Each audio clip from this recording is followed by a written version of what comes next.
The Life of Dwight Moody. Chapter 17. Birth of the Moody and Sankey Hymn Book.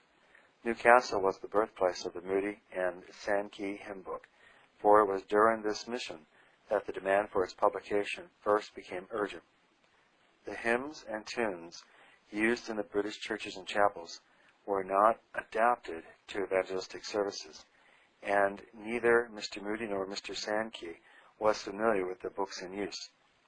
They therefore adopted for use in their meetings Philip Phillips' book, Hallowed Songs, containing many American hymns and a few English tunes. Mr. Sankey used such hymns from his private collection as he had been singing in Chicago and elsewhere, and which were not contained in this book. Some of these became very popular. In a very short time, frequent requests were made for their publication. For, with the view of meeting the many inquiries as to where the hymns could be procured, Mr. Sankey wrote to the publishers of the book they had adopted, offering to supply a dozen or more of the songs he was singing, provided they would print them in the back of their own book. This offer was not accepted, and when urged again later, it was definitely declined. As the request for the publication of the hymns continued, Mr. Moody determined to publish the hymns on his own responsibility and arranged with Messrs. Morgan and Scott to issue a pamphlet of 16 pages, personally guaranteeing the cost of the plates. This collection of hymns was known as Sacred Songs and Solos, and sold at large quantities at 6 pence a copy. For several months it was used in the services as a solo book in connection with the larger book originally adopted. From time to time, additions of new songs were made to the smaller collection, and several months later, a small book of words only was published and sold for 1 penny, 2 cents per copy, after which the larger hymn book first adopted was discontinued.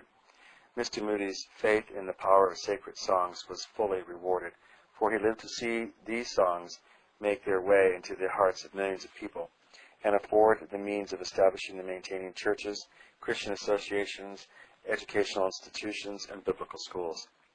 The first advertisement of Sacred Songs and Solos appeared in The Christian on September 18, 1873, which gave it a much wider circulation than would have been possible through its use in the meetings alone, and it soon found its way into all parts of the British Empire and later on into every Christian land.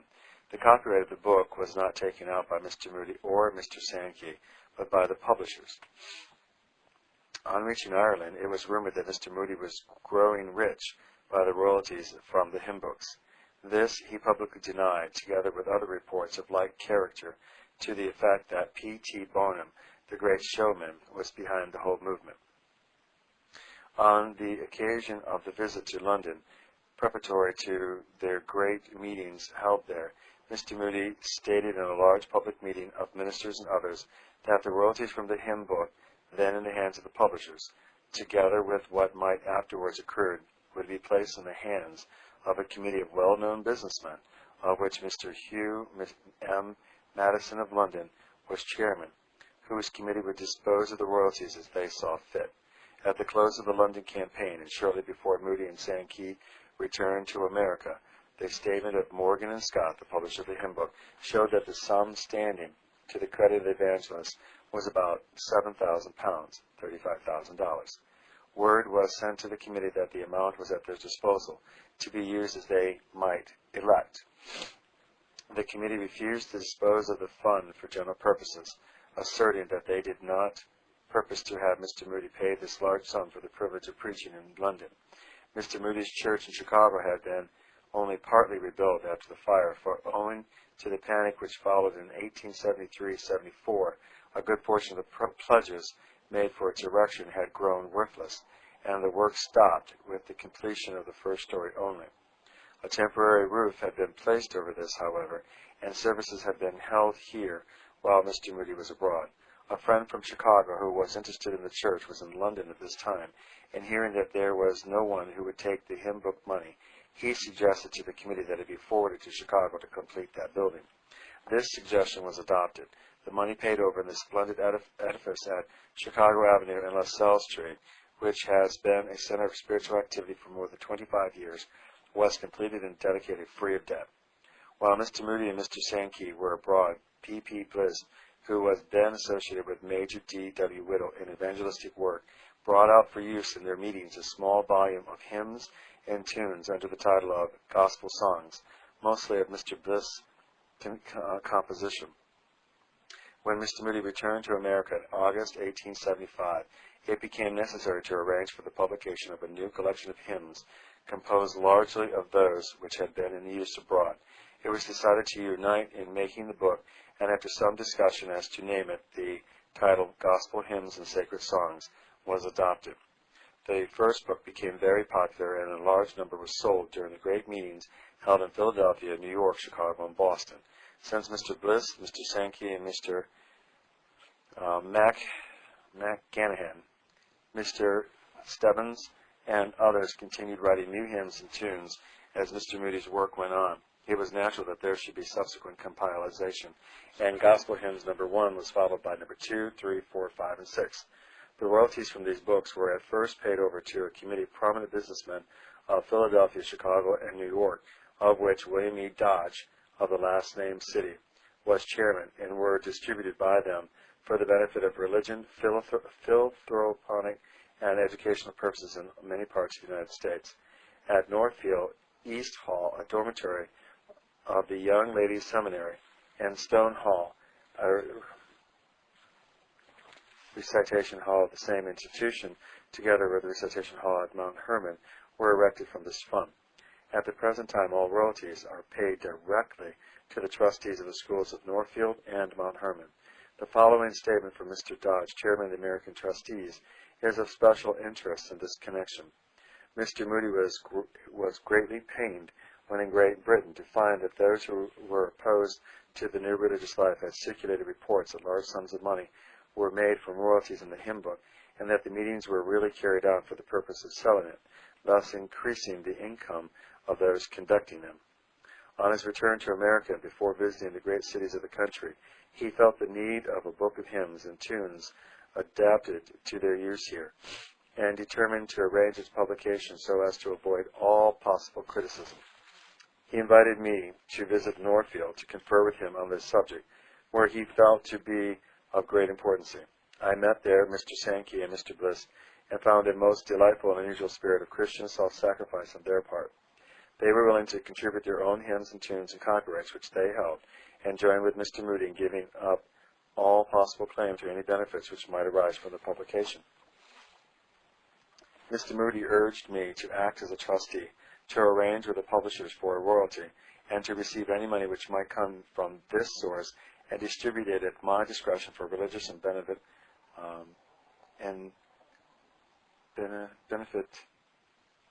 benevolence purposes. I declined to act alone, but promised Mr. Moody that if 2 other gentlemen were selected, I would gladly serve with them, and suggested the names of George H. Stout of Philadelphia and John B. Farwell of Chicago. A board of trustees was thus formed. The sale of the first editions of the books greatly exceeded our expectations, and although the royalty was on a single copy small, as trustees we received up to September 1885 the large sum of $357,388.64. All of this was carefully distributed among various religious and educational institutions. It was finally determined to be wise and right that as the schools at Northfield had become so firmly established and were doing such great work, the entire royalties of these books should be turned over to the trustees of these schools, and this was accordingly done under careful legal advice. During all these years, neither Mr. Moody nor Mr. Sankey had any fixed incomes. Mr. Sankey especially had given up copyrights that would have brought him in a large sum yearly and opportunities to hold musical institutes and conventions which would have added largely to his income. Neither of them during the whole continuance of the trust received $1 of personal advantage, and as they had no definite means of support, the self-sacrifice and the unselfishness of this course in order to prevent the slightest breath of scandal and not weaken the influence of their personal work were very remarkable and very beautiful. I have never known anything like it. In closing the trust, which was a peculiar one, after getting full legal advice, I submitted opinions to a lawyer of very high national reputation, the leader of the bar in New York, in all matters of consultation. He was greatly interested in the form of the trust, though He had but little sympathy for the religious work. He gave a large amount of time and thought to the matter, and after giving his opinion, I asked him to be kind enough to send me a memorandum, so that I could personally send him a check, which I suppose would necessarily be a large one. He told me that under no possible circumstances would he accept a cent, that the unselfishness and splendid quality of men who could make such a sacrifice was a revelation of human nature that made him feel better disposed towards mankind. I have ventured to go into this matter somewhat at length because, while Mr. Moody and Mr. Sankey have not received a cent of personal benefit from the royalties of the hymn books, unkind and ignorant assertions have been made to the contrary in some quarters. In the latter editions of the Gospel songs, the services of George C. Stebbin and James McGranahan should receive special mention. Both these gentlemen were closely associated with Mr. Moody in his evangelistic work in Great Britain and America, and were prominent in the Northfield conventions and Bible schools. My acquaintance with Mr. Moody began in 1871, writes Mr. Stebbins. I used to see him in the noon meetings in Chicago, where I occasionally went to help in singing, but it was not until the summer of 1876 that I became more directly in touch with him. In August of that year, at the request of Major Whittle, whom I met in Boston, I went up to Northfield to spend a Sunday with him and Mr. Moody to assist them in some services that had been arranged for that day. This was the first time I had seen Mr. Moody since the night he left Chicago for his work in Great Britain, which was destined so soon to make him known throughout the Christian world. And yet, though he was then at the height of his fame and considered to be one of the great religious characters of his time, he was still the same unassuming, unaffected man that he had before been his work had brought him into such prominence before the world. He was spending the summer at his home, obstinately for rest, as he had just concluded his great campaigns in Brooklyn, New York, and Philadelphia. But even then, he could not keep still. He was preaching 2 or 3 times every Sunday in some of the smaller towns or cities among the New England hills, and during his days at home, he was always trying to interest the neighbors and the country people in something besides their daily round of toil, always having their spiritual welfare at heart. I remember very well an instance of this. During the few days that I visited him, he drove about the country and invited the people to his house to hear some music. The day set was very hot and sultry, but the people crowded the rooms to suffocation, and he, taking a place by an open window in full view of the audience and the performer, gave directions as to what should be sung, occasionally making some encouraging or humorous remark to keep up the interest. Anyone with such a keen sense of humor as his must have been much amused to see the singer sweltering in the heat while doing his best for an hour or more to entertain the guests. During that visit, Mr. Moody induced me to enter evangelistic work, and my connection with him and Mr. Sankey dates from that time. My first work was to organize and drill the choir of 800 singers for his great tabernacle work in Chicago, which began in October of that year and continued to the end of December. During the years that have followed, it has been the privilege of Mrs. Stebbins and myself to be associated with Mr. Moody in several of his great campaigns, both at home and abroad, all of which have been memorable as indicating the extraordinary hold he had on the affections of the people of all classes. Mr. Moody not only loved nature but art and poetry also, and the latter more especially as it was found in the poetic books of the Bible. He would sometimes ask for a chapter, and after listening intently to it close, he would break the spell by saying, "Beautiful," then drop on his knees and pour out his heart to God in thanksgiving and prayer. His thoughtfulness for others, especially for those working with him, was very marked. It was not uncommon for him, at the close of a hard day's work, to say just before he began his last address, "You slip out and go home. I'll get on. I want you to be fresh for tomorrow." In this connection, I might speak of another trait of his that may not be generally known. That is his disposition to make others as little trouble as possible on his account. I have known him to put up with annoying things and positively suffer discomforts rather than inconvenience others or indulge in fault-finding. Some interesting illustrations of his consciousness in regard to accepting compensation for his services in evangelical work came under my notice while spending a winter with him in the West. We had held a meeting in one of the larger cities for 5 weeks, having 3 meetings a day. At the close, a representative of the Finance Committee came to his hotel and handed him a check for $1,500 for himself and his assistant. He immediately handed back, saying that it was too much. A day or so afterwards, the gentleman returned again to the hotel, and not seeing Mr. Moody, left the same check for him. Finding it awaiting him on his return, he took it back to the gentleman, who, in telling me about it afterwards, stated that Mr. Moody told him in very plain terms that he meant what he said when he first returned the check, and he would not accept it. $1,000 was afterwards given him. This he accepted. This decision was made in consideration of the fact that he had then well underway plans for establishing the Bible Institute in Chicago, and also that he needed money all the time to carry on his schools at Northfield. Immediately after this, a 10-day series of meetings was begun in a city nearby, at the close of which the committee handed him $500, which he accepted. But at the last meeting, when a collection was taken up to pay off the debt of the Young Men's Christian Association, he contributed the whole sum that had been given him for his services. The last time we hear Mr. Moody preach was at the church in Northfield in September 1899, and the first Sabbath after the opening of the seminary. There were no flowers in the church, and he remarked upon it, saying that he wished the senior class of the seminary to act as a committee to see that there were flowers every Sunday. He then said, "I preached in Plymouth Church, Brooklyn, last Sunday, and there were no flowers."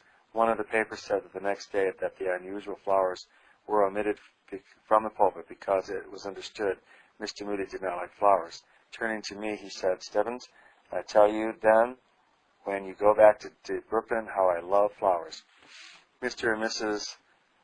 McGranahan were associated in evangelistic work with Major Whittles, but frequently assisted Mr. Moody in his conventions, at his meetings, and at his schools, and were often in his home. "No one could know him without loving him," said Mr. McGranahan, "nor be with him without being benefited." Once in a western city some 20 years ago, a number of people had gathered in his room and were discussing some knotty question with a good deal of warmth and earnestness. Conflicting opinions were freely and emphatically expressed. Mr. Moody looked on, a silent spectator. When all had gone, I shall never forget his remark, nor the spirit it revealed. "Mac, the world is in great need of peacemakers. I trust I may never lose the desire I then felt to be among that number." Untiring in his own labors, his consideration for others was as tender as a father's. When we were holding a series of meetings at Auburn, New York, Mr. Moody came during the closing week to conduct a convention. I found it difficult to continue to lead the singing and do the solo work that was expected, but as I had often done before, I decided to stand by the choir until I could do no more. Mr. Moody said, "No, it is not required of you to attempt what you are not able to do. Your voice is of too much importance to injure knowingly. We do not serve a hard master. When health is at stake and matters beyond our control interfere, our duty is plain. Go at once and leave the convention with the Major and me. Care for your voice and have it for use as long as you live." Mr. Moody has always been an inspiration to me in preparing hymns for gospel work. Not that he was a musician or claimed to be, but I soon learned to prize his judgment as to the value and usefulness of a hymn for our work. What moved him was sure to move others, and what failed to do so could be safely omitted. I have esteemed it one of the highest privileges to share in preparing songs for his work, and now that he is gone, how lonely it seems.